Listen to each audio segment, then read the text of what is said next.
Remember, don't get stuck with another sticker company. Stick with StickerYeti.com for all of your sticker needs and much, much more.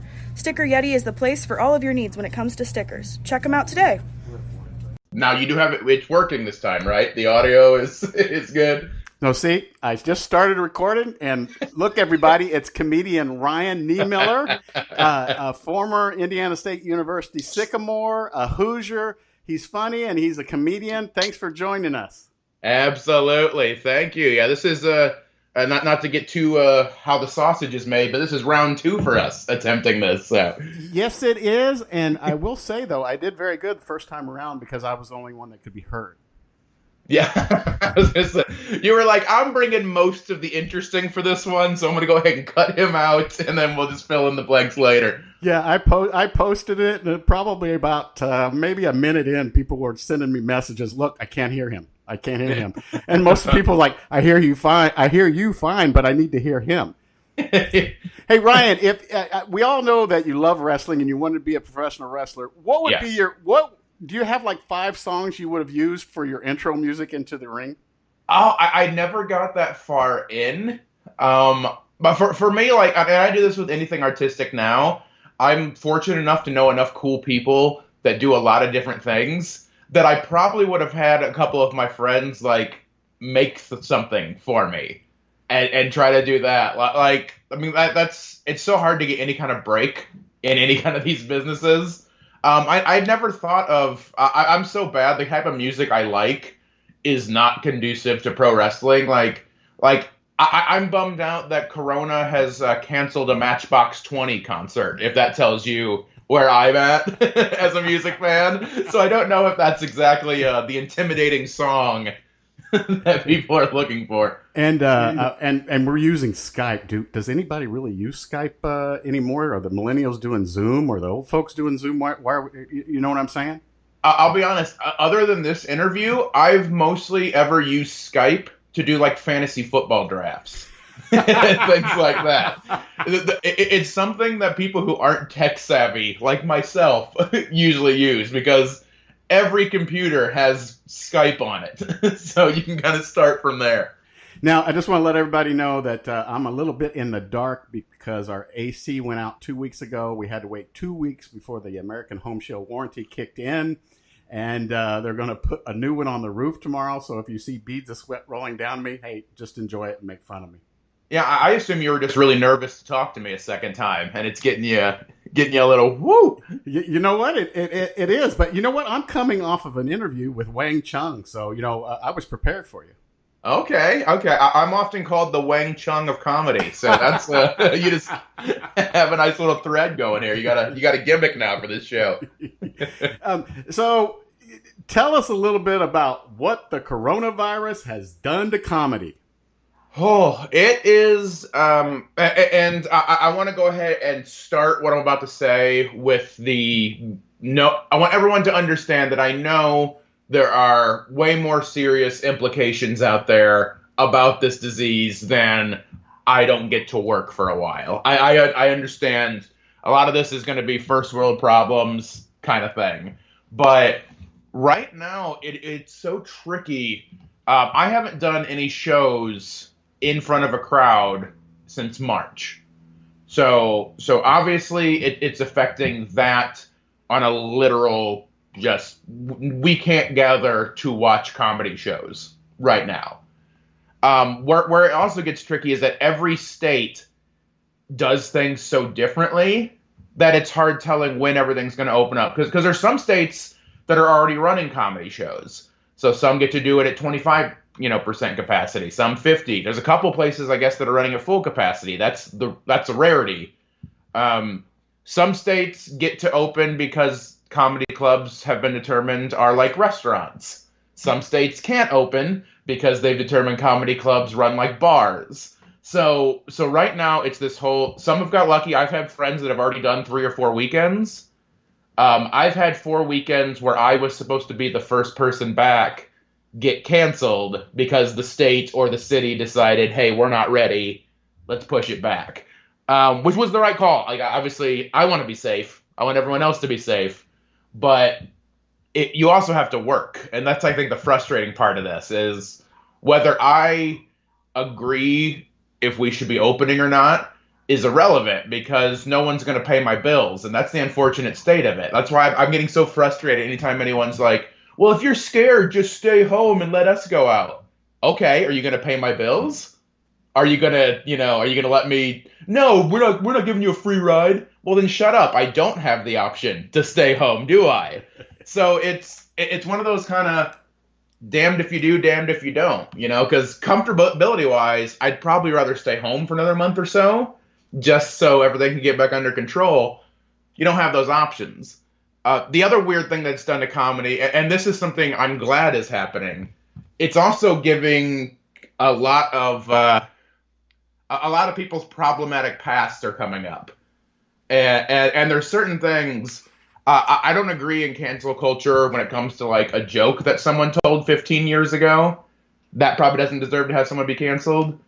However, if you're sending a lot of inappropriate messages to people and sexually harassing people, yeah, let's bring that to light. So it's also given a lot of people time to see things like that and figure it out. It's a very weird time for entertainment as a whole, not just comedy, because none of it can happen, and online is just not the same for shows. It's interesting you say that because last night it was very uncomfortable watching AGT. Did you tune in last night? I watched a few of the individual clips because there was a couple comics on, and I watched that.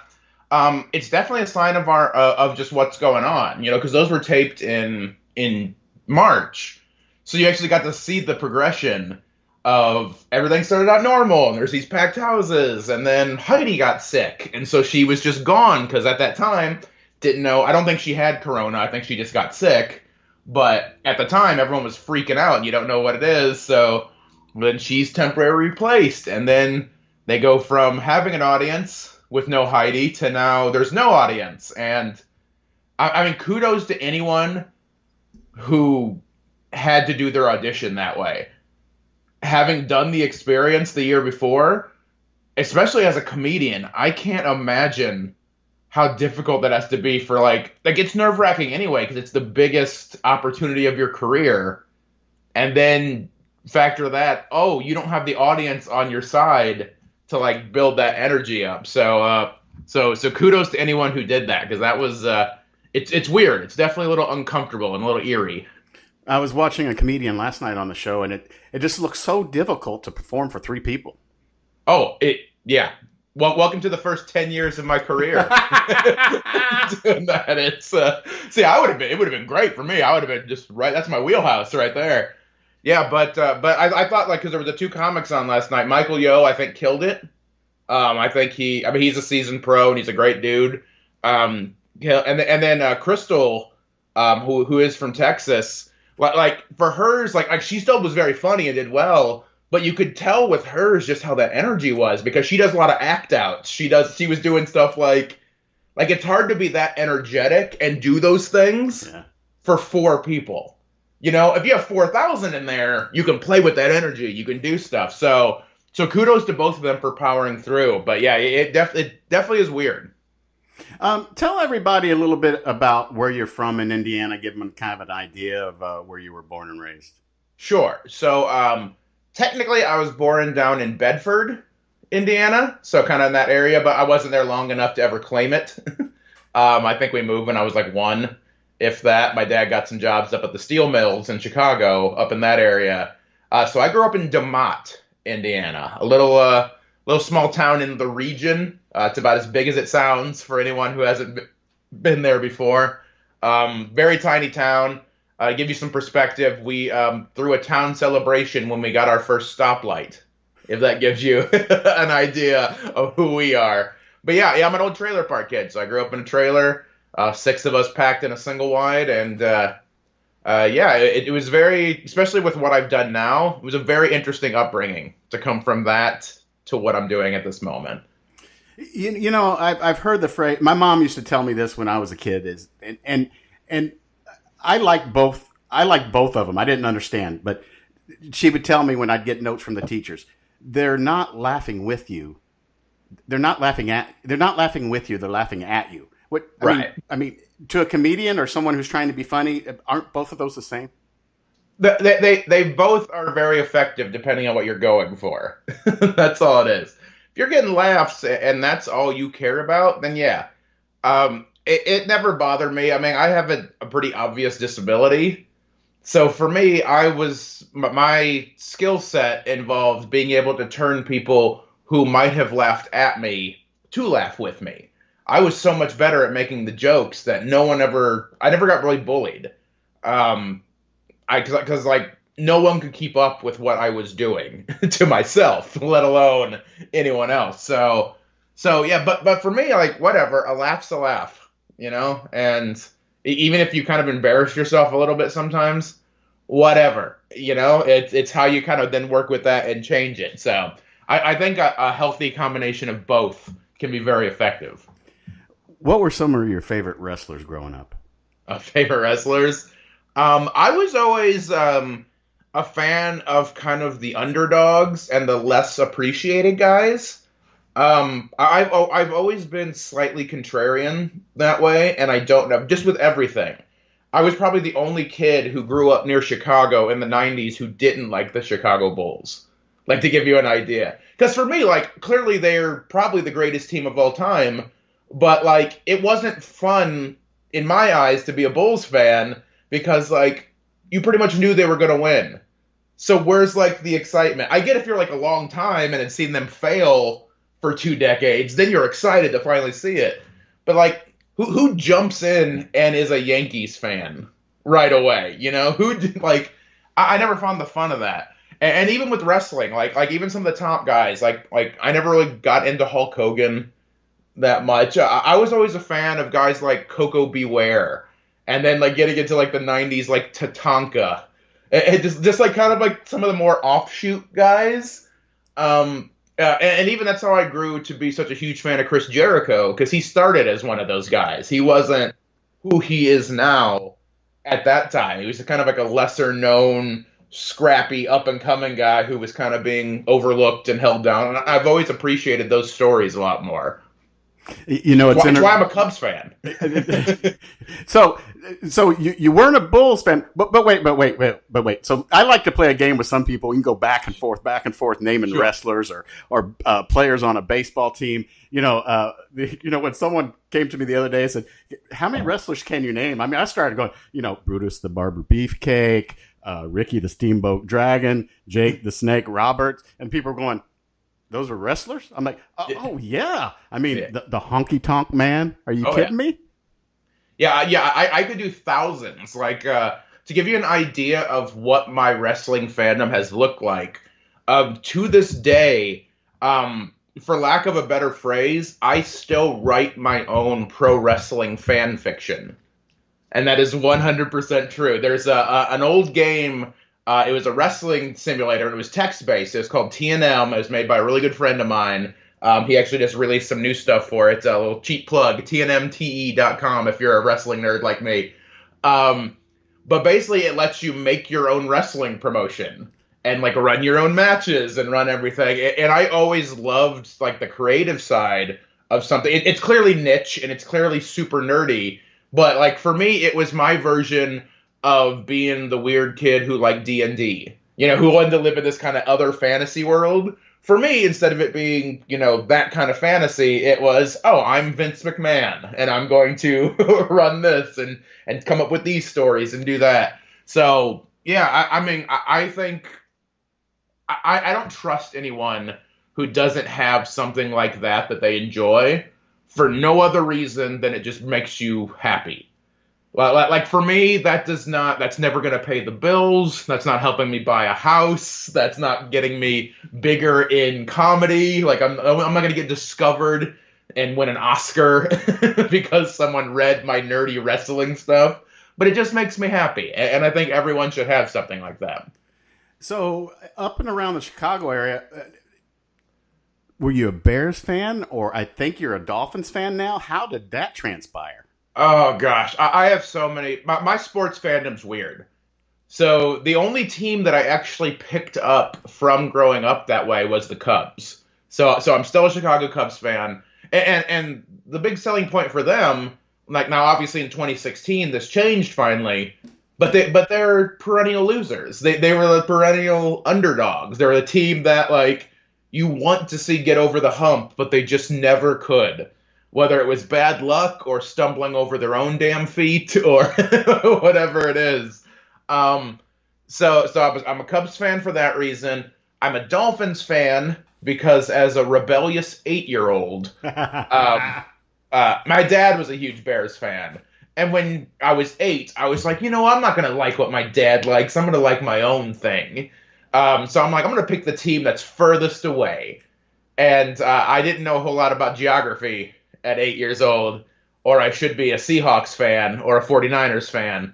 But I picked the Dolphins. I like the colors. And again, another nerdy thing. One of my favorite video games of all time is Tecmo Super Bowl for the original Nintendo, and Dan Marino was so good on that game. I loved playing as the Dolphins, and it just kind of stuck.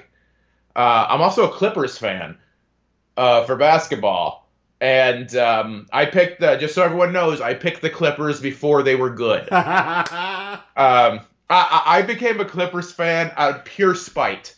There was no other reason but spite. When I first lived out in Los Angeles, I just moved back out here now, but I lived there 2006 to 2009, kind of in that area. And that was the last time where the Lakers were really good, where they were the Lakers. And the Lakers ruined so many comedy shows for me, because either the Lakers would lose and everyone in the bar would be just so angry and didn't want to listen to any of our nonsense, or the Lakers would win and everyone just wanted to drink and party and didn't want to listen to our nonsense. So out of pure spite, I was like, you know what? I'm a Clippers fan. I don't care if they suck. Screw the Lakers. I'm a Clippers fan. And then they got pretty good. So it kind of worked out for me. But it kind of reminds me of the dumbest jokes that I put in my head and remember is like, it was a mom joke. Someone told your mom the Clippers were in town, so she thought she was going to get a haircut. So being you see, I want the Clippers to be back in town. I need one. I'm on that quarantine haircut, and I don't trust my girlfriend to cut my hair. So, hey, what's it like though? Like I was a Buccaneers fan before they got good. What's it like though? Isn't it kind of aggravating though to be a Cubs fan and they win the World Series and now you have all these new Cubs fans? For yes and no. At least with the Cubs, I feel the one thing the Cubs have for them, for better or worse, is a pretty loyal fan base. People definitely waded through it to get to it. For me, as far as bandwagon goes, it doesn't bother me that much, only because it's not my place to police how into something somebody is. Like, for me, if I'm going to be a fan of something, I go all out. I'm a nerd. I look at box scores. I'm looking at, all that stuff. That's just what I enjoy personally. Not everyone likes sports on that way. Some people just like to be in a fun party atmosphere, and that party atmosphere happens when people are winning. So, can it be a little annoying? Sure. But it also doesn't affect my fandom. It doesn't take away from what I feel about the team. So, whatever. Sports is just about people having an excuse to drink. That's like 75% of it. So, whatever. Have fun. Do it. I'm still going to watch the games the way I watch them. So, what kind of a football player was Ryan? I was an average one at best. So I went to Kankakee Valley High School, Northwest Indiana. I was the offensive lineman. I was one of the bigger kids on our team. We were pretty small. Like I was only 220 pounds, and I was one of the biggest kids. We're not exactly a football powerhouse by any means on high school, but for me it was fun. I enjoyed it. I worked hard once I kind of got it in my head that this was something I really wanted to put some time into. I knew I'm not athletic enough where I was ever going to play in college or anything like that. It just wasn't who I was. But I tried to have fun. Some people took it really seriously, and my kind of job on the team was to bring some levity to it. So I would always do things like, because obviously I was never going to like overpower anybody on the offensive line. So what I would do every single game, the very first play I was out there, I would walk up to the line and stick my hand out to the defensive guy in front of me and be like, hey, good luck out there today. It would weird him out so much that he would never hit me. Like there was only one guy I remember who actually still like kind of brought it the normal way, and that day sucked. But everybody else would take it easier on me because they didn't want to hurt the guy with disability. It's all you got to work smarter, not harder, Billy. All right, and that was the entirety of my football career. It was a lot of fun. Who are some of your favorite comedians growing up? Favorite comedians growing up? So I have some fondness for some people that are a little ridiculous, but it was kind of because my dad and I really didn't bond on a whole lot of things. My dad had some issues with alcohol and things like that, so he wasn't always the most pleasant human being to be around. But one of the really positive memories I always had was he would sometimes let me stay up late with him to watch some comedian on television because he really enjoyed stand-up comedy. So a lot of my more positive memories with him are sitting on the couch and watching some stuff that, I mean, I was probably too young to understand a lot of it, but just seeing how happy it made my dad kind of planted a little bit of that seed that like, oh, I might, like, this seems to be something that like makes people happy. Like you can kind of take even people who are sometimes at their worst, like my dad was, it would make him a normal, kind of pleasant human. So we used to sit up and watch a lot of Gallagher. My dad loved Gallagher, who, ridiculous now, but so I do have some affinity for some watermelon smashing. I still go, a lot of people probably from that time can still go to a grocery store, and every time you see watermelons, you picture smashing it with a sledgehammer. Like, that's just how it is. Dana Carvey, my dad loved Dana Carvey. There was that special that aired on Comedy Central about 1 billion times in the early 90s, before Comedy Central had a lot of stuff in the can at that point. Those are probably the two major ones I remember. I remember when I discovered Brian Regan. It was a big deal for me. Dave Chappelle, when I started getting to like high school, and that time was when he was starting to really blow up. Gaffigan, I'm a big fan of Jim Gaffigan to this day. Hoosier. Exactly, yeah. He's from the region as well. I think he grew up in the Chesterton area, and legitimately, Gaffigan was one of those people that kind of convinced me in the back of my head, like, oh, he's from the same area I am. If he can make it in comedy from here, why can't I? Like, because, Indiana isn't exactly the mecca of entertainment. You don't think of it that way. It's not where you think stars are going to be, grown and blossom. But seeing somebody from the same area as you make it big in something like that kind of gets you in your head like, oh, well, hell, I can do that too, right? So your dad, you said, had some problems with alcohol. How do you stay away from that or use that to your advantage as your career grows? For me, I find with a lot of people who might have grown up in a household that had issues with alcohol, you kind of go one or two ways. You either follow in their footsteps, or you sort of overcorrect and go the other way. I am definitely an overcorrect. So to this day, I'm 38 years old now. I don't know what the feeling of being drunk is. I've never experienced that. I've sipped things here and there just to taste it, or, when someone's like, hey, check out this drink. And I'm okay, yeah, fine. I don't know what feeling buzzed is like. Because for me, like, it runs in my family. My dad obviously had it. My grandpa had it. It was just one of those things that, like, I know what my personality is and what my body will do. And I know if I started, I wouldn't stop. That can be tricky in comedy because a huge part of the sort of bonding, like for comedy, it's very important. The hang is very important. It's just going to even if you're not performing, it's going to the comedy clubs. It's being present, being around, hanging out. And a lot of that involves, because it's adults, and I don't judge anyone for it, because whatever. But it involves being at the bars and staying at the comedy clubs and drinking and hanging out. That's just not fun for me. I don't judge anyone that does it, but if you don't drink, you don't want to be around a lot of people who are drunk for several hours at a time. It's just not fun after a while. I got the reputation, and it was not necessarily negative, but one of the comedy club owners in Indianapolis used to call me the most boring comedian in Indianapolis. Because he was like, you're a great guy, you hang out, you're very nice to everyone, you have a good time, but the second the shows are over, you're out of there. And I'm like, well, yeah, because it's not fun for me. So it's been a little hard on that front sometimes, because it does stunt you a little bit. If you're not hanging out, you don't get noticed as quickly, because you're just not there. On the other front, though, I've not sabotaged myself in any way. Sometimes people get a little too far into that, and it can stunt their growth that way.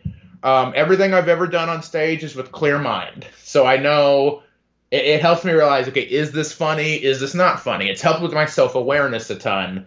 And there's plenty of like-minded people with me. My road opener, Dave Yates, he's one of my best friends in the world. I've known him for 10 years, a very funny comic. He's sober, so he's been sober for like 9 years.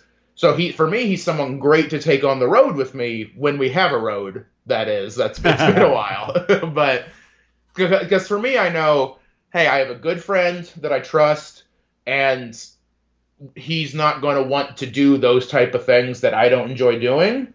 So it's nice to have someone like that to kind of hang out with, and you don't have to like babysit or watch or be worried about. So we just play a lot of video games and watch a lot of sports and all that type of stuff. So it is possible to do this, but yeah, it can affect you for a while. And you spent 4 years in Terre Haute, so that's impressive. I spent more than 4 years in Terre Haute. That's I spent a good chunk of my 20s off and on in Terre Haute, both with graduating. And then for some reason, I came back. What? Yeah, that's where I came. After LA didn't work out for me the first time, I moved back to Terre Haute. I went back to school for a year thinking, like, I was in that like little stage, like, oh, it's never going to work. I have to get a real degree. My theater degree isn't going to ever. Like, half my student loan debt was that 1 year of college that I came back thinking that I had to get something practical. And if you want to smell railroad tie stuff, just spend a summer in Terre Haute. Oh, yeah. Yeah, and the funny thing is, from what people told me, it used to be worse. Like, when I was in college, people were like, oh, this is nothing compared to what it used to be when the paper processing mill or whatever it was going. I was like, this isn't the bad smell? So what was the move like? Last time I chatted with myself to you, but we couldn't hear you. You were still in Indianapolis. What's the move been like? Do you enjoy California? Are you getting acclimated? Tell us a little bit about it. Well, right now, because the world is shut down for the most part, California is exactly the same as Indiana. It's basically it's just sunnier out the window that I have to look at when I go there. It's been a little weird. Like I moved here, moved in with my girlfriend, so that's been very good. It's hard being 2,000 miles apart, even without being in the middle of a pandemic or something like that. So that's been good. Decided we were going to do this move later in the year, probably the end of the year, but with everything kind of being shut down, I figured once things really get going, I'm not going to have this kind of time again. So I was like, screw it. It'll be scary, but let's just go ahead and I'll pack up a U-Haul now and we'll just go ahead and take care of this. For the most part, it's been fine. Like, obviously I miss my family back home, but with my job, I can do it from anywhere. I just have to be relatively close to an airport, and I'm good. And I'm looking forward to reacclimating to California. When I first lived here, I was not mature enough. I had literally gone from Terre Haute being the biggest place I'd ever lived straight to like the middle of California, and I just wasn't ready. Emotionally, I wasn't ready. Financially, I wasn't ready. Like, I just wasn't in the place for it. I'm a lot better now, so I'm looking forward to when those things exist again, really getting to enjoy what California has to offer. I love Indiana. I love the Midwest. In a perfect world, I would have stayed there forever. But in my business, you kind of have to sometimes be where the action is. And as much as I love Indiana, you're probably not going to get discovered by any, studio heads from Sony or anything like that there. It's just how it is. And so have you gotten out and about to see like the Hollywood Walk of Fame, or have you I guess you probably did that last time you were there, though. Before. Oh, I am so sick of the Hollywood Walk of Fame. So all the live shows for AGT are done at the Dolby Theater, which is right in the middle of the Walk of Fame. So you go out of that theater, you're pretty much right there on it. So I'm so sick of almost running into people who wanted to take pictures of like Michael Jackson's star. Like no one in that area has any spatial awareness whatsoever. They're just so excited to see names they recognize. I was almost accidentally intimate with a lot of people who just stop right in front of you suddenly, and you're just like, whoa, okay, that's what's happening now. Yeah, if I ever never see the Walk of Fame again, I will be a happy man. And if I'm not mistaken, don't you have to pay to get your star on the Walk of Fame? Yep. And then there's a yearly fee to keep up maintenance? Yep. Yeah, you pay that, you do it yourself. I mean, I don't know there's some kind of qualification. You have to have done something in, like you couldn't be like somebody who starred in a couple of community theater productions in Terre Haute and get something that there's some standard that they look at. But yeah, you basically, from what I understand, you pay for your own, and as long as you pay for the upkeep, you can be a star. we know all about it, but just give us kind of a little condensed version of what AGT meant to you. Oh, it 100% changed my life. It was I can't imagine what it's like for people this season with everything being so weird. I hope they get the same boost and the same experience that I did out of it. Because like it literally changed my life. Before I got AGT, I had been doing comedy for 12 years and making not a whole lot of traction. Like having a disability like I do, it was really hard to kind of get the ball rolling. Because I was always good. If people let me do shows, I was going to do a really, really good job. I'm a talented guy, but it was just so hard to get a lot of like bookers to take a chance on something like this because it's so different. It's unique. Nobody looks like this. Nobody was doing this. And I'm glad I didn't quit. I almost quit comedy about a year before that.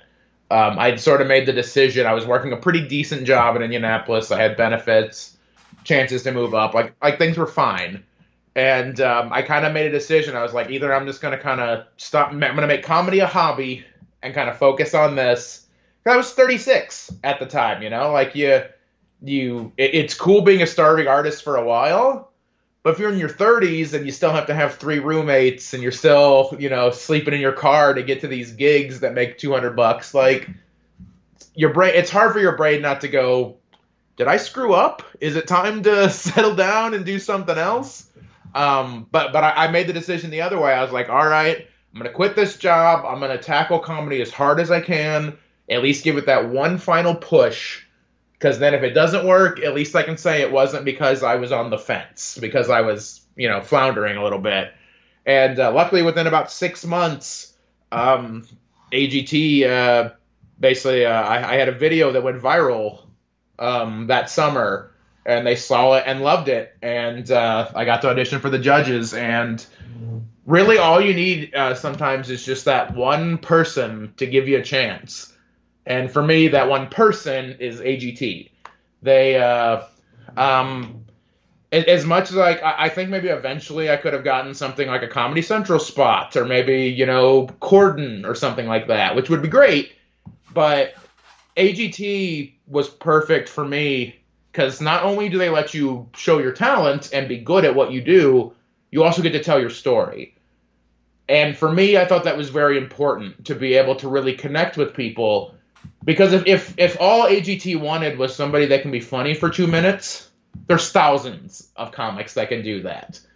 There's not thousands of comics that can kind of connect with people.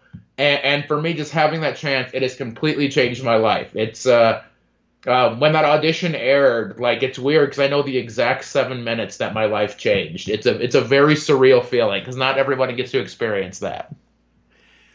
Tell us, last time that I tried to interview, Sure. you told a great story about Simon Cowell and him kind of maybe interchanging some words which he thought he hurt your feelings with.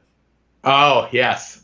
Yeah, it is one of my favorite stories. And it's the one I like to tell about Simon because, some of it might be justified, some of it's not. But Simon has this reputation for being a dick, for lack of a better word. Like, he has this reputation for being just mean for the sake of it. And I never saw that. I never saw, from what I know of Simon, I think he's somebody that he's not always right, but he says what he thinks is true, whether it's nice or not. Because I can tell you now, Simon doesn't know anything about stand-up comedy. He just doesn't. But, so if he gives an opinion, it might not be accurate because, he doesn't know how the process works. But he's just going to tell it like it is. But I always got along with Simon really well. We had the great moment, and this is how we really solidified what our relationship was. It was during the quarterfinals, and after I got voted through, he kind of made a little unintentional gaffe where he said, "It's all in your hands now." And I basically got to roast him a little bit on television. I go, "Oh, you want to try that again? It's in my what now?" And he kind of got embarrassed and pushed through. But for me, I wasn't offended. There wasn't anything that was mean-spirited about it. It was me kind of, the second he said it, I went, oh, this is great. This is going to be a moment. I can do something. Because that was my strategy on AGT, is like anytime I had that microphone in front of me, anytime I knew that camera was on me, I could do something to make it memorable. So it had nothing to do with my set. It was just like, oh, here's a moment I can capitalize on. Awesome. But right after we went off the air, because I was near the end of that episode, after every one of those live shows, the judges will come on stage after they go off the air and talk to the contestants a little bit, and then we all take a big group photo and things like that. But Simon came right up to me, and he gave me a big hug, and he's like, "I am so sorry. I hope you weren't offended. I hope you know what I meant. I hope you weren't offended by that." And I was like, offended? Are you kidding me? That was awesome. I got to have this great moment on live television. Say more dumb shit next week. Let's just make this fun. And he had a big laugh. So for me, I got along with him great. I have the whole AGT experience. It's unique and it's different, but I have zero regrets about anything. I would do it all over again. I miss everyone there. It goes by really fast, just like a lot of things in life that are really enjoyable. It's over kind of before you know it. But I had a wonderful time, and I can't thank everyone from that show enough for what they did for me. Ryan, a lot of entertainers, performers, comedians, on social media, won't respond, or, it's all about them. But what's really interesting with your social media is you'll respond and you'll interact with your fans. I do my best. Yeah, I mean, obviously, as things grow, it's hard to get to everybody. It's just, there's not enough time in the day, and that's just like the unfortunate truth about it. But for me, I appreciate everyone, like, legitimately, because, I had 12 years of comedy where no one really cared. Like, where you're kind of beating your head against the wall, just hoping someone notices you. And the small fan base I had, they're very loyal, and they're still people I talk to today, because at that point you can kind of become friends with everybody. There's not enough fans to not do it, and it's this cool novelty. And for me, though, just kind of as things started blowing up, the way I've always looked at this type of thing, no one has to like you. No one. Just because I went on that TV show, it doesn't mean you have to be a fan. It doesn't mean you have to follow me on Instagram. It doesn't mean you have to buy a ticket or anything like that. So the fact that people want to and are excited to do so, the least I can do is say hi if someone says hi to me. Because it's cool. Like I don't look at myself this way because I'm just a kid who grew up in a trailer park in a small town in Indiana who worked hard and got lucky. Like that's basically who I am. And I know for some people, like, AGT is super important to them. It's like, it's their thing. And getting to meet or take a picture with somebody they saw on that show might be the coolest thing they've done in the last decade. Like, it's a big deal to them. And again, I don't see myself that way, but I know what it was like to get to meet people that I saw on television and appreciated what they did. So for me, if the hardest thing I have to do is take a picture or respond to a DM and say thank you, I will gladly do that. Because again, no one has to care. No one has to like anything that I do, and this could all go away at any time. So, I definitely appreciate it. And I don't even understand, like, as long as people are respectful, like, I don't want anyone interrupting. Like, my girlfriend and I joke that, like, one day, because I get stopped a lot. AGT is a very approachable show. People think they know you, so they approach you like they know you. So my girlfriend and I joke that, like, one day I'm going to be trying to, like, propose to her, and somebody's going to be like, hey, I'm going to let you finish what you're doing. You mind if I get a selfie real fast? And then, like, ask my girlfriend to take the picture. But yeah, for me, it's great. It's been such a cool, humbling experience. And even selfishly, like, I don't understand why performers don't embrace that. Like again, I understand if people are interrupting time with your kids or whatever like that, then yeah. But like, even selfishly, even if I didn't care about any of these people, taking that 20 seconds to just say hi and be a nice guy and take a picture means they're probably going to buy tickets to see you forever. They're going to buy merchandise. So it's literally win-win. Even if you don't care, you're going to get their money. Like, I never understood it. Anytime anyone's ever been a dick to me, I'm like, well, fine. I just won't pay money for you anymore. Sorry. So, Ryan, where can people follow you? And I love your logo behind you there, and I'm assuming that's you can go to cripplethreat.com if I'm not mistaken. But yes, let everybody know where they can follow you and find out what Ryan's up to. Sure. So right now I'm not up to a ton, like a lot of people. But cripplethreat.com is my website. It has my calendar up there for. In theory, I'm booked out for the next several months, but we kind of know how that is right now. So take all that with a grain of salt. Obviously, I'm excited to get back to work, but I also want everyone to be safe and careful. That's my biggest priority. So cripplethreat.com. All my social media, Twitter, Facebook, Instagram, it's at cripplethreat8.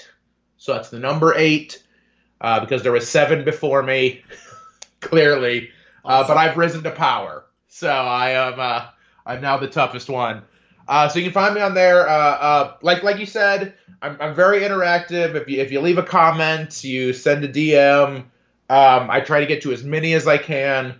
I definitely appreciate everybody. So come say hi. Club Nub's a pretty cool fan base. There, everyone is generally pretty supportive. I try to push a lot of positivity. Don't want any negativity on there. It's just not, there's enough of that in my normal life I don't want to deal with on there. So come have a good time. Working on some other projects that hopefully I can announce soon. Working on my own podcast, working on some video stuff. Hopefully we'll see that soon when you do it right. So yeah, come say hi. I'm, like I said, very interactive. So let's have some fun. Ryan, thank you so much for doing this. Not once, but twice. I appreciate it. Actually, if it doesn't work this time, you only get like 3 or 4 more chances, all right? So just know you're on a fine line right now. I appreciate it so much. Everyone will enjoy this. Take care. Thanks, buddy. See you later.